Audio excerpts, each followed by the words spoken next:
अध्यायातल्या आपण 12व्या श्लोकापर्यंत आलो होतो. दुसऱ्या अध्यायातल्या 11व्या श्लोकापासून ते 30व्या श्लोकापर्यंत 20 श्लोक आहेत. हे 20 श्लोक जे आहेत ते सांख्ययोगाचे आहेत. भगवद्गीतेमध्ये दुसरा अध्याय हा पूर्ण भगवद्गीतेचा सार त्याच्यामध्ये आहे असं म्हणायला हरकत नाही.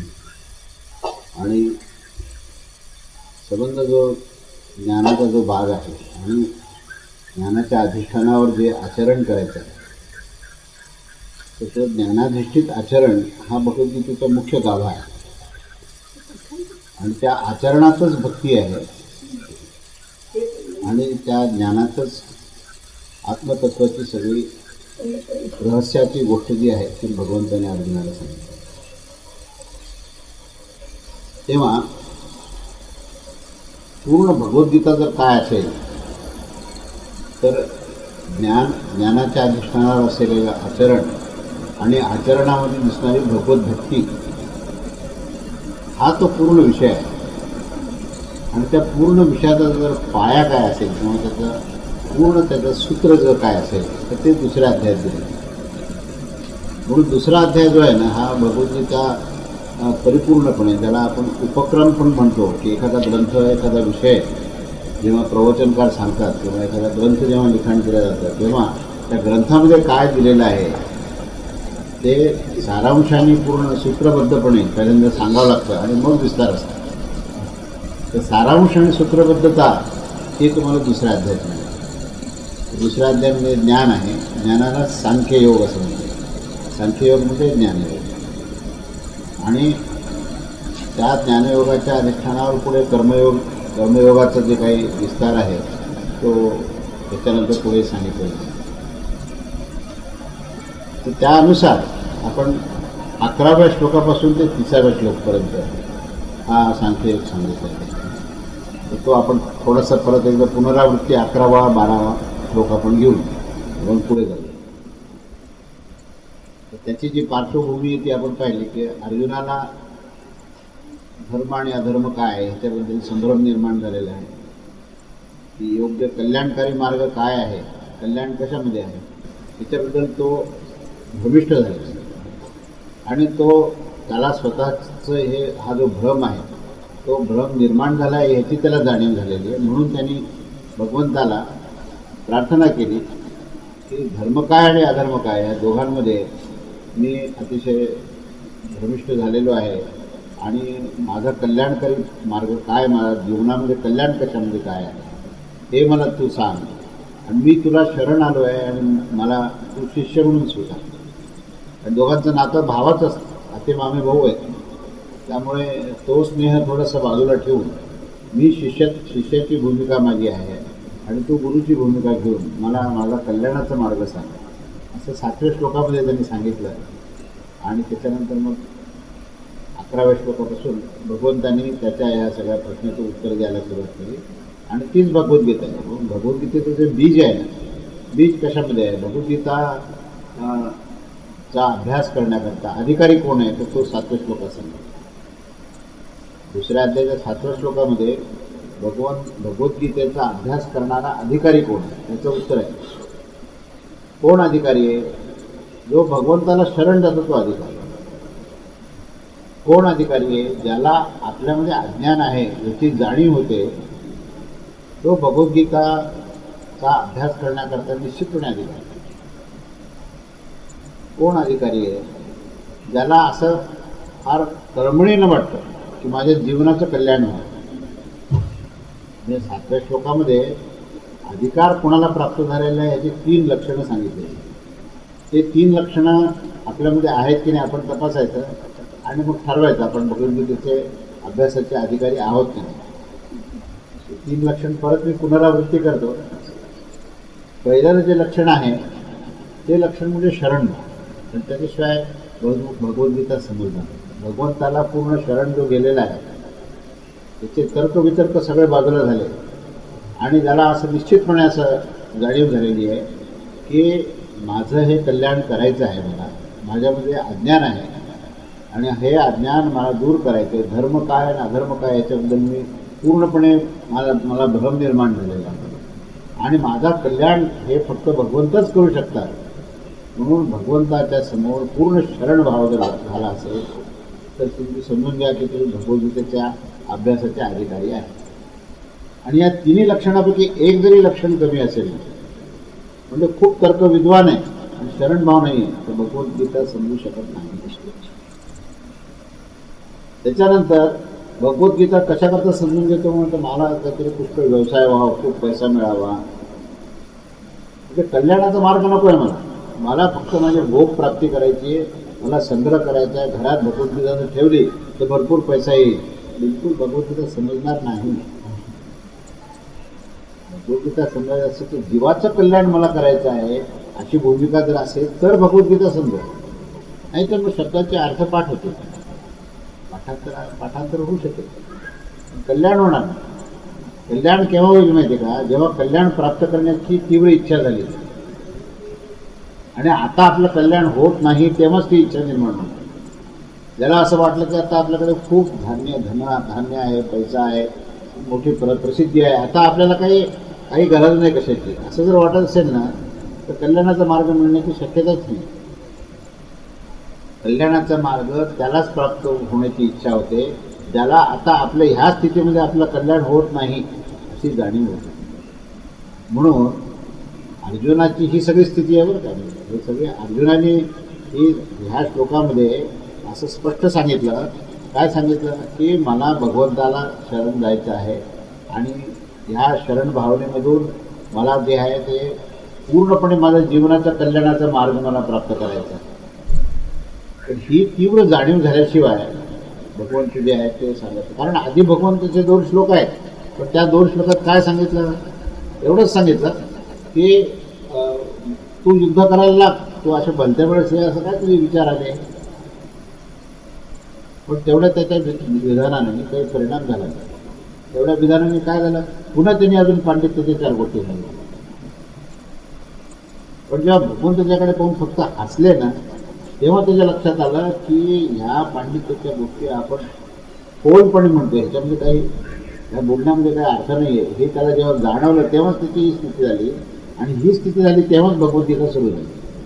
तेव्हा भगवद्गीतेचं उगमस्थान आपल्याला कळालं. उगमस्थान कळालं ना मग त्याचा पुढचा प्रवाह कळेल आणि मग त्या कुठल्या समुद्राला जाऊन मिळते तेही कळेल. उगमस्थानाचं जर बीजच कळालं नाही ना तर काय होतं म्हणजे कुठून निघालो हेच माहिती नाही, त्यामुळे कुठे जायचं हेही माहिती नाही आणि कुठे कोणती दिशा आणि कशी चालली हेही माहिती नाही. तेव्हा उगमस्थान कळालं पाहिजे. कोणत्याही विषयाचं उगमस्थानामधून उपक्रम निर्माण. स्वामीसुद्धा जेव्हा प्रबोधन करतात तेव्हा मुक्तचिंतनातून विषयाचं शीर्षक सांगतात आणि विषयाच्या शीर्षकातून उपक्रम सुरू होतो. उपक्रमातून मुख्य प्रवाह सुरू होतो. मुख्य प्रवाहानंतर मग तो ज्ञानाचा सागर प्राप्त आणि त्या सागराला जाऊन ती ज्ञानगंगा जाऊन मिळते. असं तो त्या विषयाची मांडणी जी असते ना ही संबंधाची असते.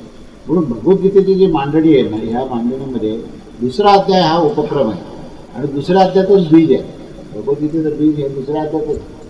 आणि बीज कुठे असेल तर हा 7व्या श्लोक आहे. अर्जुनाचं विधान जे आहे ना हे भगवद्गीतेच्या पूर्ण उत्पत्तीचं हे बीज आहे. त्या बीजातून हा भगवद्गीतेचा वृक्ष निर्माण झाला. आलं लक्षात? तेव्हा आता हे कसं उपक्रम कसा सांगितला तर हा जो काही 11वा श्लोक आहे, अशोच्यान्वशोच्यस्तुम प्रज्ञावादांश्च भाष्ये गतासून गतासूंश्च नानुशोचन्ति पंडिताः. हा श्लोक पहिल्यांदा जो सांगितला तर तो पहिल्यांदा त्याचा जो शोक म्हणजे शोक, दुःख झालं. या दुःखाचं जर कारण काय असेल तर तू अनावश्यक पांडित्य दाखवला. प्रज्ञावादांश्च भाष्यस, प्रज्ञावाद तू मांडायला सुरुवात केली. आणि प्रज्ञावाद कशाबद्दल मांडत होता तो की बाबा अमुक हे सगळे जे काही समोर आत्मस्वकीय जमलेले आहेत यांना जर आपण मारलं तर अधर्म होईल असा प्रज्ञावाद तू मांडला. पण आता विधान सुरू झालं. पण जे पंडित आहेत ना ते पंडित जे गत आणि अगत ज्यांचा मृत्यू झालेला आहे आणि जे जिवंत आहे त्या दोन्हीबद्दल शोक करत नाही. त्यांचा मृत्यू कशाचा मृत्यू होतो? देहाचा. पुन्हा एक बघा, गत आणि अगत हा शब्द देहाला धरून आहे बरं का. आपण त्या माणसाला समग्रतेने पाहतो आणि आपण काय म्हणतो, हा मनुष्य गेला, तो जाते नाही येते. जातं ते शरीर, जन्मते ते शरीर. म्हणून गत आणि अगत हा जो शब्द वापरला आहे कशाकरता वापरला आहे? हा देहाकरता वापरला आहे. देह हा जातच असतो आणि देह हा दिसतो पण असत नाही. देह दिसतो पण असत नाही, कारण तो सारखा परिवर्तन होतो. म्हणून तो असतो का नसतो, पण दिसतो.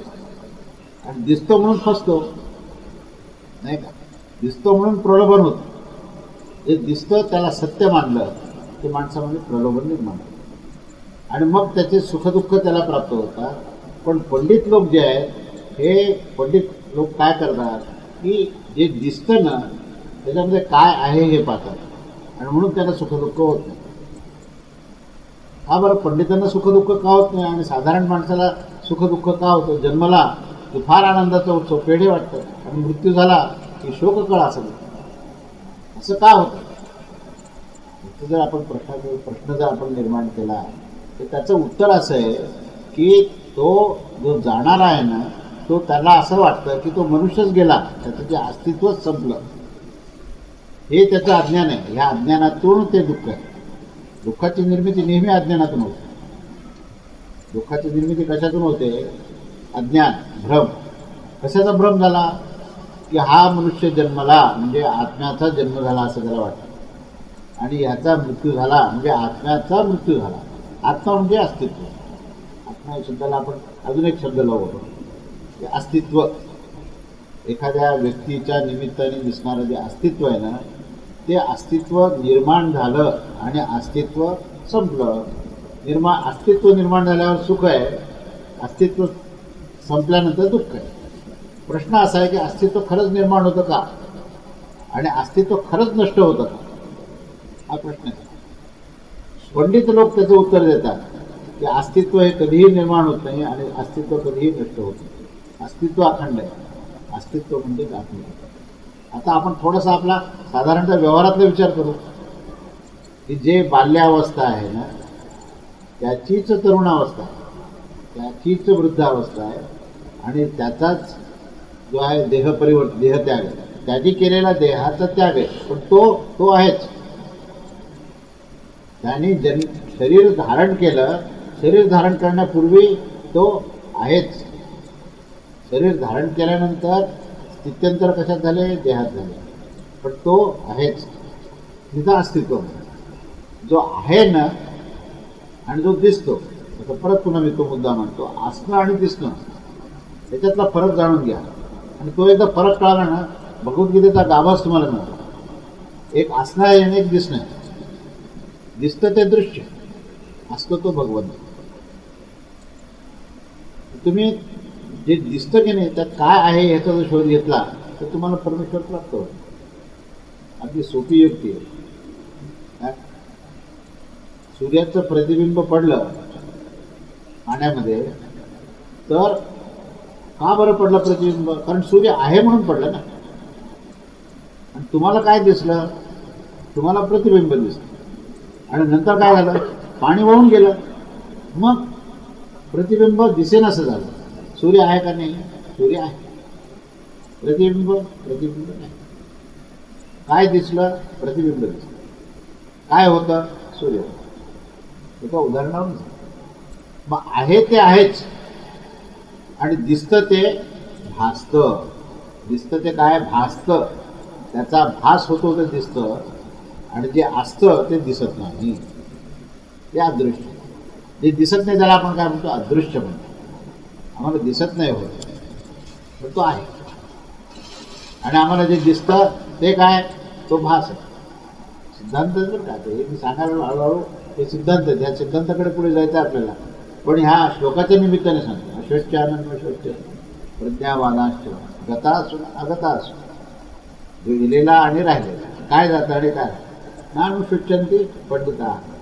पंडित लोक त्याचा शोक करत नाही. काय? कशाचा शोक करत नाही?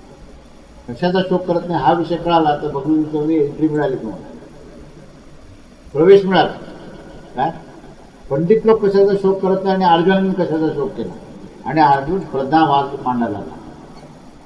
पंडित लोक जे आहे ते काय आहे हे समजल्यामुळे त्यांना दुःखच होतं.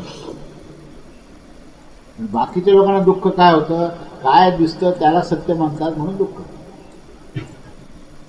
दिसणारं दृश्य, दृश्य हे परिवर्तनशील, अखंड परिवर्तनशील. अखंड परिवर्तनशीलाला दृश्याला तो सत्य मानतो, तेच खरं आहे असं मानतो. आणि अखंडपणे ते बदलत असतं, पण ते बदलण्याचं भान त्याला नाही. बदलत असलं तरी तो म्हणतो तेच आहे, तोच टिकला. जो टिकत नाही त्याला टिकला असं म्हणतो. जे दिसत नाही त्याच्यावर अविश्वास आहे. पण जे अदृश्य आहे ते टिकतं आणि जे दृश्य आहे ते टिकत नाही. त्यामुळे ही जी गोष्ट आहे ही ते पंडितांना मान्य आहे, माहिती आहे, पंडिताला त्याची जाणीव आहे, म्हणून पंडित शोक करत नाही. गेलेला देह, राहिलेला देह, बदलत असलेला देह, त्याच्याबद्दल काय शोक करायचा. सूर्य उगवला, सूर्य उगवल्यावर आमची लांब सावली पडते, बरोबर. आणि नंतर काय होतं, सूर्य जसा जसा वर यायला लागतो सावली लहान होते. पुन्हा सूर्य मावळायला लागतो, पुन्हा सावली लांब दुसऱ्या दिशेने येते, दिशा बदलते ते सावली, पुन्हा मोठी होते. सूर्य मावळून जातो, सावली नाही होत. सूर्याच्या गतीप्रमाणे सावलीमध्ये होणारा बदल आहे. पण तुम्ही मात्र आहे तेवढीच, तुमच्या उंचीतही फरक नाही, कशाचाच फरक नाही. मग असं का घडलं. तर सावलीला जर सत्य कोणी म्हणेल आणि रात्री जर रडायला लागला की ती सावली मेली हो, अहो बीज होत आहे ना. पण सावलीचा मृत्यू झाला तुला काय, तो सूर्य मावळला म्हणून सावली गेली. हे जे ज्ञान आहे ना, तर तो ज्ञान सांगायला लागेल. अरे ते सूर्यामुळे माझी सावली पडली होती, मी आहेच. तो सूर्य मावळला म्हणून काय झालं, मी आहेच ना. म्हणून देहामध्ये परिवर्तन झालं तर दुःख करणाऱ्या माणसाला कुणी पण असंच मिळेल ना. तर दुःख करायचं कारण नाही, तो आहेच. तो पहिल्यांदाही होता, आजही आहे आणि उद्याही राहणारच आहे. अखंड अस्तित्व, अखंड अस्तित्वाची ज्या माणसाला जाणीव झाली तो कधीही दुःखी होऊ शकत नाही. तोच पंडित आहे ज्याला अखंड अस्तित्वाची जाणीव, अखंड अस्तित्वाची ज्याला ज्ञान झालं, तोच जो आहे तो पंडित, तोच ज्ञान. तेव्हा या पंडिताबद्दलची माहिती सांगून हळूच आत्मतत्वाचा विषय सुरू केला. कारण अस्तित्वाबद्दल बोलल्यामुळे अस्तित्व म्हणजेच आत्मतत्व. तेव्हा पुढे काय म्हटलं पुढच्या श्लोकामध्ये की नत्वे बाहुं जातुनासं नत्वं नेमे जनाधिपाः न चैव न भविष्यामः सर्वे वयमतः परम. कोणत्याही काळी मी नव्हतो, तू नव्हतास, अथवा हे राजे लोक नव्हते असे तर मुळीच नाही. तसेच यापुढेही आपण सर्व असणार नाही असेही नाही. आता पूर्ण म्हणजे ह्या अस्तित्वाचा पुढे विस्तार करायला सुरुवात केली. अस्तित्व जे आहे ना हे जन्मापूर्वी होतं, जन्म झाल्यानंतरही आहे आणि मृत्यूनंतरही राहणार आहे. तो जन्म हा देहाच्या निमित्ताने झाला. जन्माची निर्मिती म्हणजे देहाची निर्मिती. जन्म झाला म्हणजे देहाचं आवरण जीवात्म्याला मिळालं. जीवात्म्याने देहाला धारण केल्यामुळे आपण जन्म झाला असं म्हणतो. जीवात्म्याचा जन्मच नाही. आणि वृद्धिंगत झाला तो कोण, तो देहच होता. जीवात्मा वृद्धिंगत झाला नाही. क्षय झाला तो देहाचाच क्षय झाला आणि मृत्यू झाला तो देहाचाच मृत्यू. पण जीवात्मा आहे तसाच आहे. म्हणून मी, तू आणि हे सगळे राजे हे पूर्वी जन्माच्या पूर्वी होतो, आजही आहे आणि मृत्यूच्या नंतरही राहणार. विधान आहे, भगवंताचं विधान. आणि मग त्याच्यामुळे शोक जो करतोय तो शोक करण्यासारखं आहे. आता हे सगळं ज्ञान का सांगताय, हे तुला झालेलं दुःख कसं खोटं आहे. उद्देश सांगण्याचं काय, हे तुझं झालेलं दुःख फोल आहे आणि त्याच्यावर पुन्हा तुझी काही विद्वत्ता दाखवली तिचं अतिशय फोल आहे. ते सांगण्याकरता ज्ञान सांगणं आवश्यक आहे. तर ज्ञान कशाचं सांगायला लागेल, सांख्ययोग. हे आत्मतत्वाचं ज्ञान म्हणजे सांख्ययोग. आत्मतत्व पूर्णपणे स्पष्ट करून सांगायला लागेल. इतकं स्पष्ट कुठल्याही उपनिषदात नाही, कोणत्याही ग्रंथात नाही. त्याच्यावर ज्ञानेश्वर महाराजांनी अजून शिखर गाठलं. म्हणजे ते सिद्धांत सांगतोय मी, ज्ञानेश्वर महाराजांनी त्याच्यामध्ये एकापेक्षा एक उपमा दिल्या सगळ्या गोष्टीला, त्या अतिशय स्पष्ट करणाऱ्या असतात. त्याही आपण घेऊ नंतर. एक 5 श्लोक झाला. त्यानंतर पुढचा श्लोक ह्याच गोष्टीला आणखी पुष्टी देणार आहे. हीच गोष्ट अतिशय पुष्टी देणारी आहे. देहिनो स्पिन्नथा देहे कौमारं यौवनं जरा तथा देहांतर प्राप्य धीरस्तत्र न मुह्यते. याप्रमाणे जीवात्म्याला या देहात बालपण, तारुण्य आणि वार्धक्य येते, त्याप्रमाणे दुसरे शरीर मिळते व त्या बाबतीत धीर माणूस मोहित होत नाही. तोच विषय पुढे म्हणतो. आपण पूर्वी होतो, आज आहे, उद्या राहणार आहोत. याचंच पुढे काय सांगितलं. आता अस्तित्वाबद्दलच बोलायला लागले. आता आत्मतत्व, अजून आत्मतत्व शब्द जरी वापरला नाही तरी तुम्ही आम्ही असा शब्द जेव्हा वापरलो, तुम्ही म्हणजे आत्माच, आम्ही म्हणजे आत्माच. आपण ज्यावेळेस म्हणतो ना, तुम्ही म्हटलं की आपण देह म्हणतो. भगवंत जेव्हा तुम्ही म्हणतात त्यावेळेस ते आत्म्याबद्दल बोलतात. तुमच्यामध्ये असलेला जो जीवात्मा आहे ना, त्यालाच उद्देशून बोलतात. म्हणून ते विधान केलं ना, तुम्ही पूर्वी होते. देह होता का पूर्वी? म्हणजे तुम्ही हा शब्द कशाला वापरला? तो जीवात्म्याला. मृत्यूनंतर तुम्ही राहणार म्हणजे तुम्ही कोणतो? जीवात्मा. तर आता त्यांनी जीवात्मा हा शब्द जो आहे हा म्हणजे देहिनहा असं म्हटलं बरं का. देहिनहा हा जो शब्द आहे ना, म्हणजे देही. देही हा शब्द वापरला. देही या शब्दाचा अर्थ काय? जो देह धारण करतो तो देही. बरोबर. कोण देह धारण करतो? जीवात्मा. म्हणून देहीनहा म्हणजे देही हा जो शब्द आहे, हा देही शब्द हा जीवात्म्याला अनुसरून आहे. इथून त्यांनी जीवात्म्याबद्दल आता सांगा. कारण देह म्हटलं नाही, आता देही म्हटलं. तर देही म्हणजे जीवात्मा. आता हा जीवात्म्याने काय केलंय आपण मागे उपनिषदात पाहिलं. त्यांनी 3 प्रकारचे देह धारण केले. कोणते कोणते? स्थूल देह, सूक्ष्म देह आणि कारण देह. स्थूल देह पंचमहाभूतात्मक आहे, अन्नमय कोश आहे. सूक्ष्म देहामध्ये प्राण, मन आणि बुद्धी आहे. प्राण, मन आणि बुद्धी हे 3 गोष्टी सूक्ष्म देहात आहेत. आणि पंचज्ञानेंद्रिय, पंचकर्मेंद्रिय सूक्ष्म देहात आहेत. किती तत्व आहेत? हे सगळे तत्व देहामध्ये आहे. त्याच्याने सूक्ष्म देह झाले.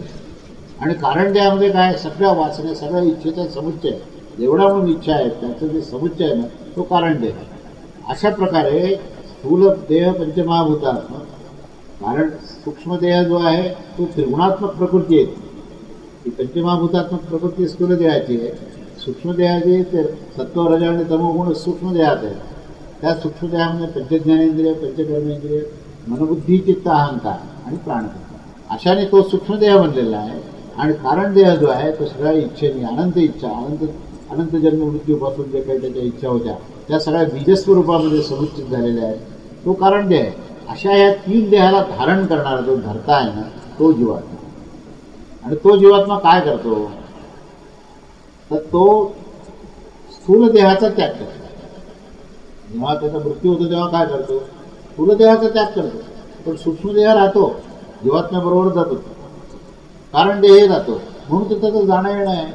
ज्या दिवशी त्याचा सूक्ष्मदेही नष्ट होईल आणि कारण देही नष्ट होईल, त्यावेळेस मडकं फुटल्यानंतर मधलं जे आकाश असतं की नाही, ते सगळं पूर्ण आकाशामध्ये विलीन होतं. तर ते जातही नाही, येतही नाही, फक्त मडकं फुटतं. आकाश तर आहे तिथेच आहे. तसं त्या हे मडकं आहे. हा जो सूक्ष्मदेह कारण देह आहे हे मडकं आहे. एकदा सूक्ष्मदेह कारण देह फुटलं की ते जे आहे ते सगळीकडे सर्वव्याप्त जे तत्व आहे त्याचं जे एकरूप होतं. एकरूप होतं म्हणजे येतही नाही, जाते नाही. येणारा आणि जाणारा काय आहे? देह आहे. बरं का. आणि त्याला जीवात्मा येतो जातो जे म्हटलं आहे तर तो जीवभाव आहे. सूक्ष्म गोष्ट आहे. आत्मा येतही नाही, जातो. आत्मा येणाराही नाही, जाणार नाही. आत्मा जन्मणाराही नाही, मृत्यू नाही. आत्मा कशाला धरतही नाही, सोडत येतो. पण जीवभाव ज्यावेळेस त्याला त्याच्याशी संबंधित येतो तेव्हा जीव हा शब्द जो आहे हा येणारा जाणार. आणि तो भाव आहे, येणारा जाणारा भाव आहे. आणि तो सूक्ष्मदेह कारण देहाला किंवा स्थूल देहाला धारण करणारा आहे. म्हणून त्याला जीव शब्द वापरला आहे. पण तो जीव जो कसा आहे तो आत्म्याला धरून आहे. कारण आत्म्याला तो सोडू शकत नाही. तो देहाला सोडू शकतो, पण जीव आत्म्याला कधीही सोडू शकत नाही. त्याने ठरवलं तरी, कारण अस्तित्व आहे ना त्याचं. फार सूक्ष्म गोष्टी सांगतो. जीवाला अस्तित्व कशामुळे आहे? आत्म्यामुळे. आणि जीवाला आविष्कार कशामुळे? देहामुळे. म्हणून तो जीव हा जो शब्द आहे ना, जीव म्हटलं की तो जीवात्माच ह्या अर्थाने. जीव हा शब्द वापरला की तो जीव, कारण त्याला अस्तित्व आहे. आणि ज्याला असून नसल्यासारख्या ज्या गोष्टी आहेत तो देह आहे पण नसल्यासारखं दिसतं पण तो भासणार तो देह. तर असे हे तीन देह, तो जीव आत्म्यासहित तो बाहेरच्या तिन्ही देहाला धारण करतो. आणि मग काय होतं, मृत्यू कशाचा होतो, तर तो स्थूल देहाचा मृत्यू आहे. आणि ते पंचमहाभूतात म्हणजे जो देह आहे तो अखंड परिवर्तनशील आहे. पंचीकरण चालू आहे त्याचं. पंचमहाभूत काय करतात, परस्पर महाभूतामध्ये एकमेकांमध्ये सारखे ते क्रियाशील आहेत. त्यामुळे एक महाभूत दुसऱ्या महाभूतात जातं, पहिलं दुसरं महाभूत तिसऱ्या महाभूतात जातं आणि पंचीकरण सारखं चालू असतं. त्या पंचीकरणामुळे एक स्थिती अशी असते की पुन्हा ते पंचमहाभूतामध्ये एक रूप होतं. त्यामुळे ते काय असतं की निर्माण होतं नष्ट होतं, निर्माण होतं नष्ट होतं, आणि एक वेळेला काय होतं ते दिसेनासं होतं. म्हणून तो जीवात्मा काय करतो, त्याचा त्याग देहाचा, आणि मग काय करतो, दुसरा देह धारण करतो. दुसरा देह धारण करणारा जो भाव आहे ना, तो कोणाचा भाव आहे, तर त्या जीवामध्ये असलेला जो सूक्ष्म देह आणि कारण देह त्याचा भाव आहे. सूक्ष्म देहामध्ये काय झालं, म्हणजे का बरं दुसरा देह धारण केला. दुसरं देह धारण करताना सूक्ष्म देहामध्ये म्हणजे मनबुद्धी चित्तामध्ये एक विशिष्ट अशा प्रकारची भावना निर्माण झाली. कुठून आली भावना, तर ती कारण देहातून आली. एक विशिष्ट वासना आली. काय वासना आली, की मला श्रीमंत व्हायचं, एवढी फक्त इच्छा झाली. कशामध्ये झाली इच्छा, ही व्यक्त झाली त्या सूक्ष्म देहामध्ये, आणि ती सूक्ष्म देहात झाली की लगेच पुढचा देह श्रीमंतीमध्ये झाली. ही जी इच्छा आहे ना, ही इच्छा त्याच्या जन्माला कारणीभूत. पुढचा स्थूल देह कोणी धारण केला, या सूक्ष्म देहाने धारण केला. आत्म्याला काही घेणं देणं नाही. आत्म्याला ना देह घ्यायचा आहे ना टाकायचा आहे, तो कधी घेतही नाही टाकत आहे. पण आत्म्याला लागून जो जीवभाव आहे ना, त्या जीवभावामध्ये हे देह धारण करण्याची वृत्ती आहे. आणि ती वृत्ती कशामध्ये आहे, तर ती कारण देहामध्ये अनंत इच्छेच्या माध्यमातून आहे. मग ती जी काय इच्छा असते ना, ती जी आहे वृत्तिकारमध्ये आहे, वृत्ती आहे, स्पंदन चालू आहे त्याचं.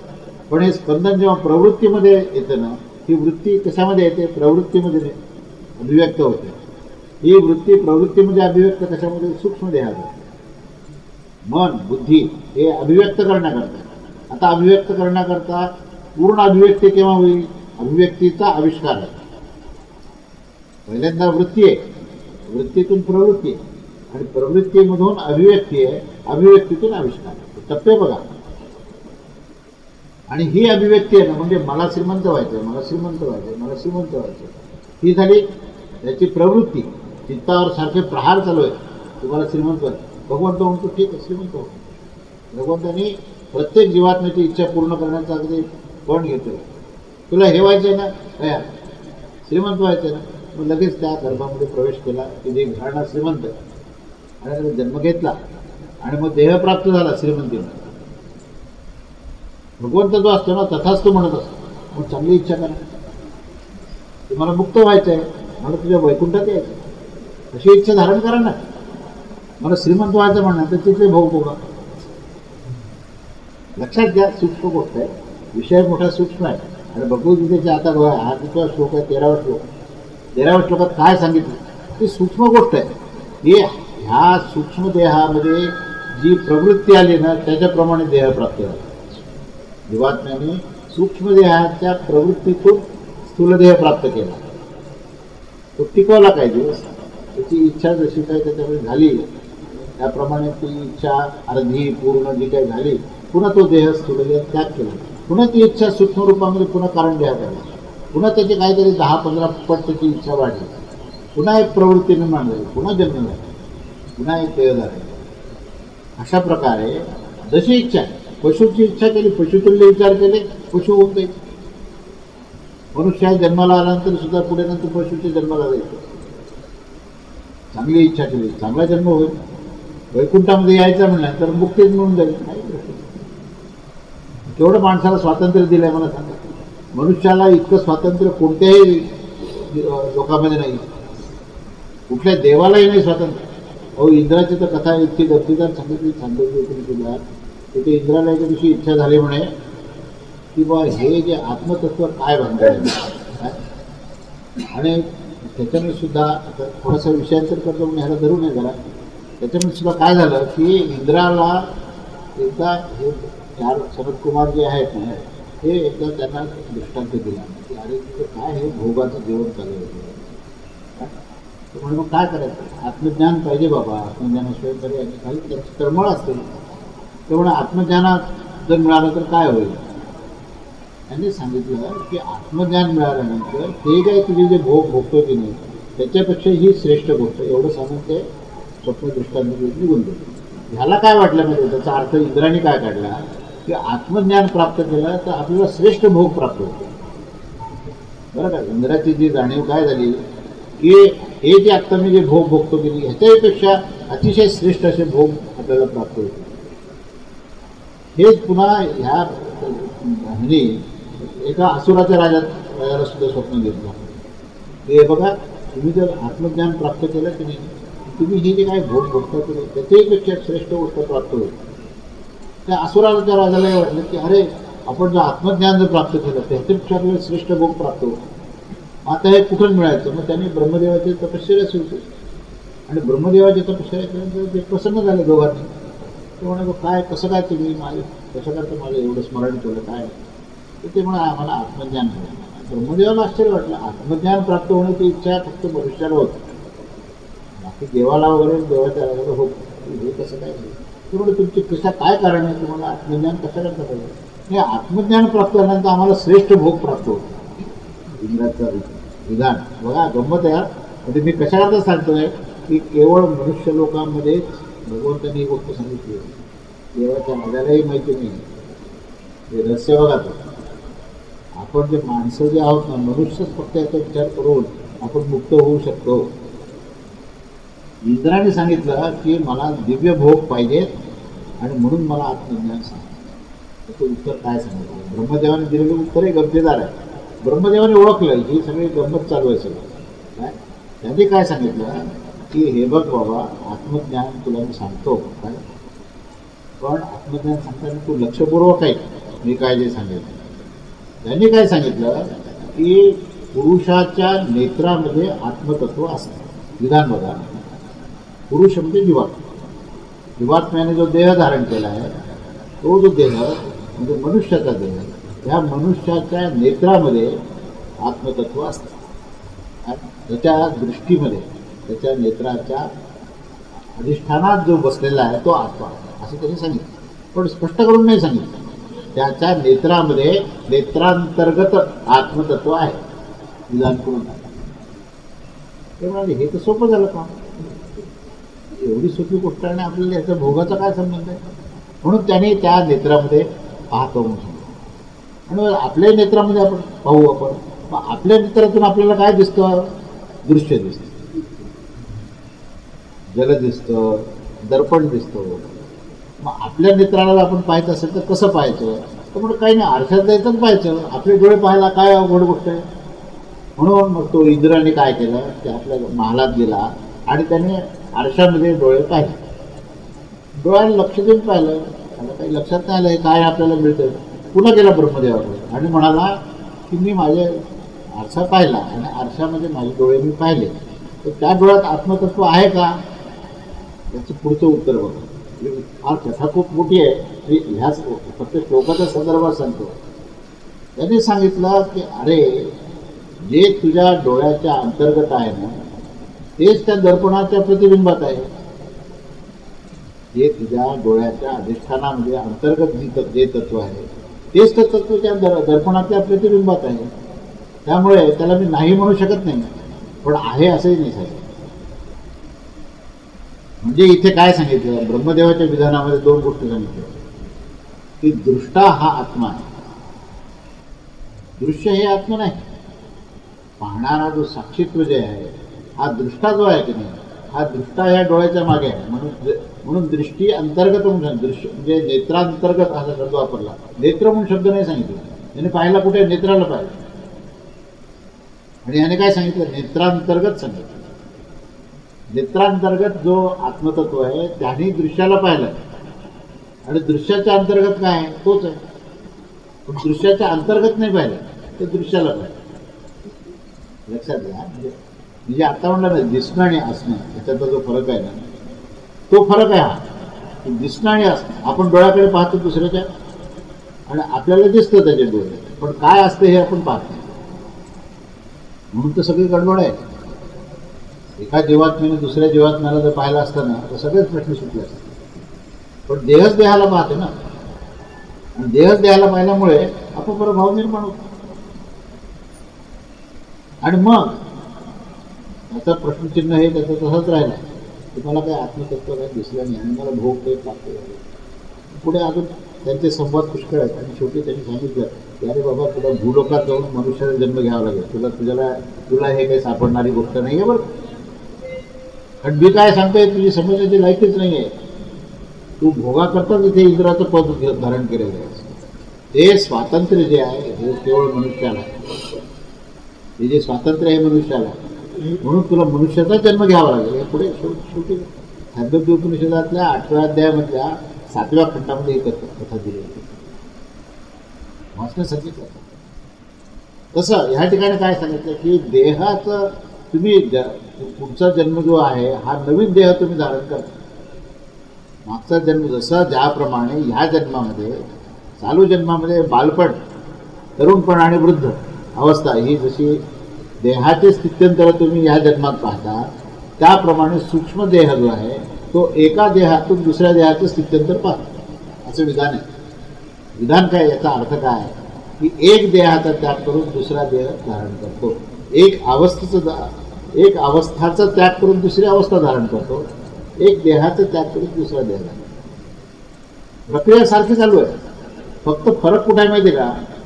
फरक सूक्ष्म आहे. फरक असा आहे की आता ह्या जिवंत अवस्थेमध्ये आपण आपल्याच देहाच्या अवस्था पाहतो.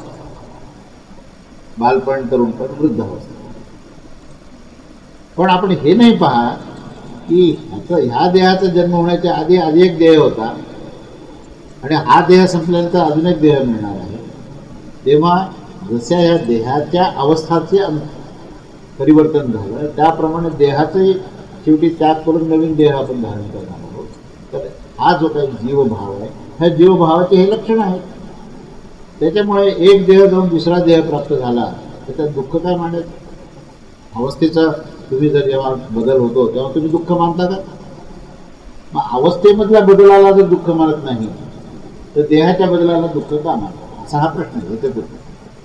त्याचं दुःख दूर करायचं आहे आणि ज्ञान देऊन दुःख दूर करायचं. ज्ञान काय दिलं? अवस्थेचं सारखं बदल होतो.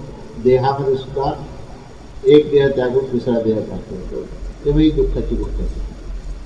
आणि त्याच्यामध्ये प्रश्न काय निर्माण झाला होता?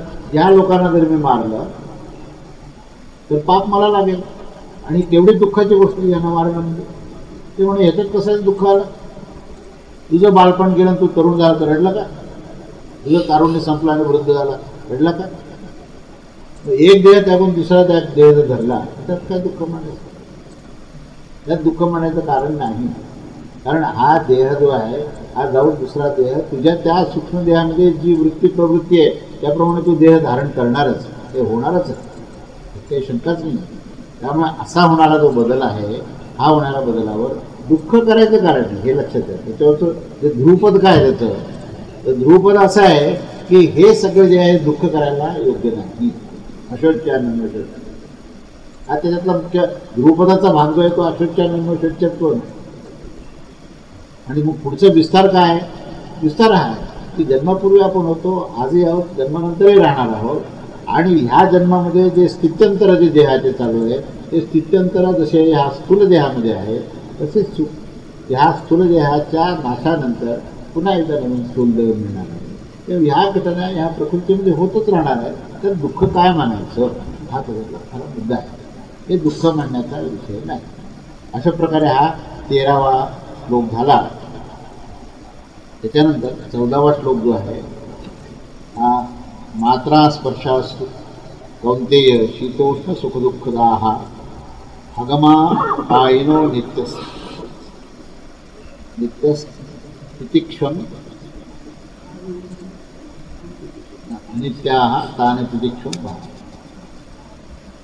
आता हे जे काय सांगितलं आहे की या ठिकाणी इंद्रिय आणि विषय हा विषय मानतो. इंद्रियांना विषयाचा संयोग करण्याची वृत्ती असते. इंद्रियाची जे काय डोळे नेत्रेंद्रिय आहे, दृश्याला पाहणे, दृश्य हे त्याचा विषय आहे. कान श्रवण करणे, श्रवण करताना शब्द त्याला प्राप्त होणे, शब्दाचा अनुभव घेणे, हा त्याचा विषय आहे. तेव्हा पंचज्ञानेंद्रिय जे आहेत हे पंचविषय आहेत. शब्द स्पर्श रूप रसगंध हे 5 विषय आहेत. आणि नेत्रेंद्रिय आहेत, श्रवणेंद्रिय आहे, घ्राणेंद्रिय आहे, नंतर त्वचेंद्रिय आहे आणि रसनेंद्रिय, हे जे 5 इंद्रिय आहेत हे 5 इंद्रिय 5 विषयाला सार्थ प्राप्त करण्याचा हे प्रयत्न करतात. आता ह्या प्रयत्नामध्ये काय होतं की हे विषय प्राप्त करताना कधी अनुकूल विषय असतात तर कधी प्रतिकूल असतात. आणि हे विषयाची प्राप्ती होताना मनुष्य कधी अनुकूलतेमध्ये असतो आणि कधी प्रतिकूलतेमध्ये. तुझं शीतोष्ण हा जो शब्द वापरला, शीत आणि उष्ण, थंड आणि गरम. काय त्या थंड आणि गरमामध्ये माणसाला काही वेळेला ते सुसह्य असतं आणि काही वेळेला ते सहन होत नाही. काही वेळेला तो सहन करतो, काही वेळेला सहन करू शकत नाही. सहन करण्याच्या पलीकडची गोष्ट असते. सहन करता येणं म्हणजे अनुकूल आहे आणि सहन न करता येणं म्हणजे प्रतिकूल आहे. पण सहन करता न येण्यासारखं असलं तरी सहन करणे हे तुझं काम आहे. म्हणून तितिक्षा शब्द होता. तितिक्षा या शब्दाचा अर्थ काय? तितिक्षा म्हणजे सहन करणे. तितिक्षा म्हणजे दैवी गुण. 16व्या अध्यायात तितिक्षा शब्द दिलेला आहे. दैवी संपदामध्ये तितिक्षा शब्द दिलेला आहे. तेव्हा इंद्रिय आणि विषय हे परस्परांमध्ये त्यांचा संबंध हा येणं हे स्वाभाविक आहे. आणि त्या इंद्रियाचा तो विषय आहेच, तो त्यांना प्राप्त होणार. त्याचा आणखीन विस्तार आणि अर्थ असा की माणसाचं जे प्रारब्ध आहे त्याप्रमाणे त्याला परिस्थिती मिळणार. ती परिस्थिती एकदा प्राप्त झाली तर ती का झाली हा प्रश्न नाही आहे, ती सहन कशी करायची हा प्रश्न आहे. माणूस काय म्हणतो माहिती का, माझ्याच वाटेला दुःख का आलं, मी एवढं देवाचं करतो आणि माझ्या वाटेला दुःख आलं. अनावश्यक विचार सुरू झाले. अरे हे दुःखही नाही ना हे सुखही नाही, ही घटना आहे. तुला ते प्रतिकूल वाटतात म्हणून त्याचं नाव तो दुःख देऊ. तुला प्रतिकूल वाटले, तुझ्या मनाला जी काही त्याची संवेदना झाली ती प्रतिकूल संवेदना झाली आणि त्या कारणाने तू काय म्हणतो हे दुःखद घटना आहे. काय तुला खूप सुख वाटलं म्हणून तो काय म्हणतो की अनुकूल गोष्ट आहे, ती फार सुखकारक गोष्ट आहे. ती सुखकारकही नाही आहे आणि ते दुःखकारकही नाही, ते अनुकूलही नाही आहे आणि प्रतिकूलही नाही. ही जेव्हा तुझी भूमिका होईल तेव्हा तितिक्षा निर्माण. तितिक्षा म्हणजे सहन करणं. तितिक्षा शब्दशः अर्थ काय, सहन करणं. पण त्याचा गूढार्थ काय, केवळ सहन करणे नाही तर ती जशीच्या तशी स्वीकारणे हा त्याचा अर्थ. तितिक्षा शब्दाचा अर्थ त्याचा ते जसं आहे त्याची कुठलीही तक्रार न करता त्याचा स्वीकार करणं. कारण आपल्याला माहिती आहे ते का बरं झालं, हे पूर्वकर्माप्रमाणे झालं. पूर्वकर्माप्रमाणे परिस्थिती निर्माण होते, तर त्या परिस्थितीबद्दलची चिंता करणे किंवा त्याला अनुकूल प्रतिकूल समजणे हे अज्ञान नव्हे का. आणि चाललंय ज्ञान योग. म्हणून अज्ञानाचा नाश करण्याकरता ज्ञान. कुठलं अज्ञान होतं, अज्ञान हे होतं की मला हे दुःख झालं, मला हे सुख झालं, मला अशा प्रकारचा विषय प्राप्त झाला म्हणून मला दुःख झालं आणि सुख झालं, मी सुखी झालो किंवा दुःखी झालो ह्याचा त्याग करतो. आणि सुखी होणं दुःखी होणं हेच मुळातून अज्ञान. या श्लोकामध्ये 14व्या श्लोकामध्ये काय, मनुष्य सुखी आणि दुःखी का होतो याच्यापर्यंत मीमांसा घेतली, कारण सांगितलं त्याचं. आणि ह्या सुखी आणि दुःखी होण्याचं मूळ कारण अज्ञान आहे. अज्ञानाचं काय स्वरूप आहे, अज्ञानाचं स्वरूप असं आहे की इंद्रिय आणि विषय या दोघांचा संयोग एकदा झाला की अनुकूल आणि प्रतिकूल अशी गोष्ट होते. आणि अनुकूल प्रतिकूलमध्ये माणूस स्वतःचं कर्तव्य विसरतो. आता काय करायचं आहे मला ह्याचं विस्मरण होतं आणि हे काय परिस्थिती झाली याच्यावरच अनावश्यक चिंता दिसतो. ती चिंता जी आहे ना त्यालाच अज्ञान असं म्हणतात. हे जे काय समोर झालेलं आहे ना हे तर पूर्वकर्माप्रमाणे झालं, काही हरकत नाही. मला माझं कर्तव्य करायचं, काही हरकत नाही म्हणण्याकरता तुम्हाला ते स्वीकारावं लागेल ना. ते स्वीकारणं म्हणजे तितिक्षा आहे. तेव्हा हे जे युद्धाचा जो प्रसंग आला ना हे तो प्रसंग आला तो, आता त्या युद्धाच्या प्रसंगावर तो कशाला चिंता करतो. तुझा जो काही युद्ध करण्याचा धर्म आहे तो कर ना. तू आलेल्या प्रसंगाला ती स्वीकार करतो. तो आलेल्या प्रसंगाला स्वीकार करणे म्हणजे तितिक्षा. तितिक्षाचा अर्थ खूप सखोल घ्यावा लागेल बरं का. तितिक्षा म्हणजे केवळ सहन करणे नव्हे, तर असलेल्या प्राप्त परिस्थितीचा स्वीकार करून त्याची स्वीकृती करून आपलं कर्तव्य निभावणे म्हणजे तितिक्षेचा हा अर्थ येतो. अन्यथा काय म्हणून माणूस सहन कर, नाही हो मला सहन नाही होत, मी सहन कर, नाही मला सहन होत, म्हणजे तो विषय संपत नाही त्याचा. फक्त एक म्हणतो सहन कर आणि दुसरा म्हणतो सहन होत नाही. तो विषय त्याच्यापेक्षा सखोल आहे ना, विषय तेवढा नाही आहे. ही परिस्थिती का प्राप्त झाली? पूर्वकर्माच्या अनुसार. त्याच्यामध्ये बदल होईल का? त्याचा विचार करणं आवश्यक आहे का? अजिबात आवश्यक. मग काय करायचं? परिस्थितीचा स्वीकार करायचा. पुढे परिस्थिती स्वीकार करून आपलं कर्तव्य करायचं. विषय संपला. परिस्थितीचा स्वीकार करून आपलं कर्तव्य करणे म्हणजे तितिक्षा. हा एकदा अर्थ कळाला की तो श्लोक जो आहे तो पूर्णपणे कळतो.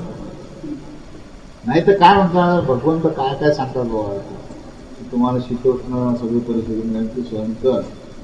का बरं सहन करायचं? मला जर चटका दिला तर नाही काय त्रास होणार? तर कसं काय करणार? फार थंडी वाजली तुम्हाला अंगावर फॅन घ्यावी लागेल, सहन कसं काय करा? शीतोष्ण सहन करा, शीतोष्ण सहन करा असं भगवंत का म्हणतात? नाही ते म्हणजे श्लोकाचा तुम्ही शब्दशः अर्थ घ्या आणि श्लोकाचा गूढार्थ घ्या. गूढार्थ घेतल्यानंतर आपल्याला त्यांनी ज्ञान दिलं आणि अज्ञान दूर केलं. ज्ञान देताना एक अज्ञान दूर होतं आणि एक ज्ञानाचं त्यामध्ये भर पडतं. तर अज्ञानही कळालं पाहिजे आणि काय ज्ञान दिलं तेही कळालं पाहिजे. अज्ञान काय होतं? अज्ञान असं होतं की प्राप्त परिस्थितीबद्दल कुरकुर करणे हे अज्ञान होतं. आणि ज्ञान काय दिलं? प्राप्त परिस्थिती जे आहे ना त्याच्यात आपण बदल करू शकत नाही, त्याचा स्वीकार करणे आणि स्वीकार करून आपलं कर्तव्य करणं झालं ज्ञान. म्हणजे अज्ञान कोणतं दूर झालं? कुरकुर करणे दूर झालं आणि कर्तव्य करणे हे ज्ञान. प्रत्येक लोकांचं करून बघतो.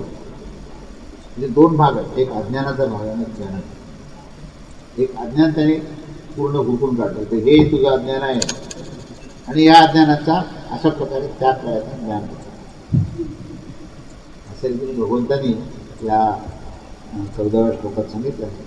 त्या पुढचा श्लोक जो आहे तो पुढच्या श्री स्वामी समर्थ महाराज की जय.